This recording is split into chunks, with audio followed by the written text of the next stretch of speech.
Hey guys, today I'm going to show you how to make your mic sound like a trash. So first of all, what you have to do is open your or click on your Windows icon on your keyboard and then search for sound. You will see control panel. Click on it. Now from here what you have to do is click on hardware and sound, click on it and then go to sound settings. And then here you'll be able to see playback recording. So you have to click on the recording tab.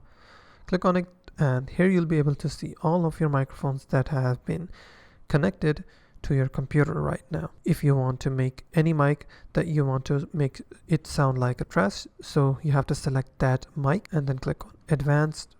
And then what you have to do is go to the channel and select the quality to the lowest which is available. So in my case, which is 16-bit, which is also DVD quality.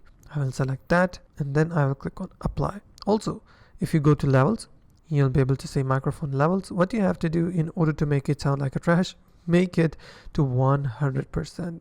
And trust me, it is the evilest thing that you can do. So after that, you have to click on apply, click on OK, and you're done. If you're using Discord, so then what you have to do is go to Discord and cancel or turn off the noise suppression in the Discord settings, and after that you're good to go. And that's how you can make your microphone sound like a trash. If you find this video helpful, please hit the like button and don't forget to subscribe.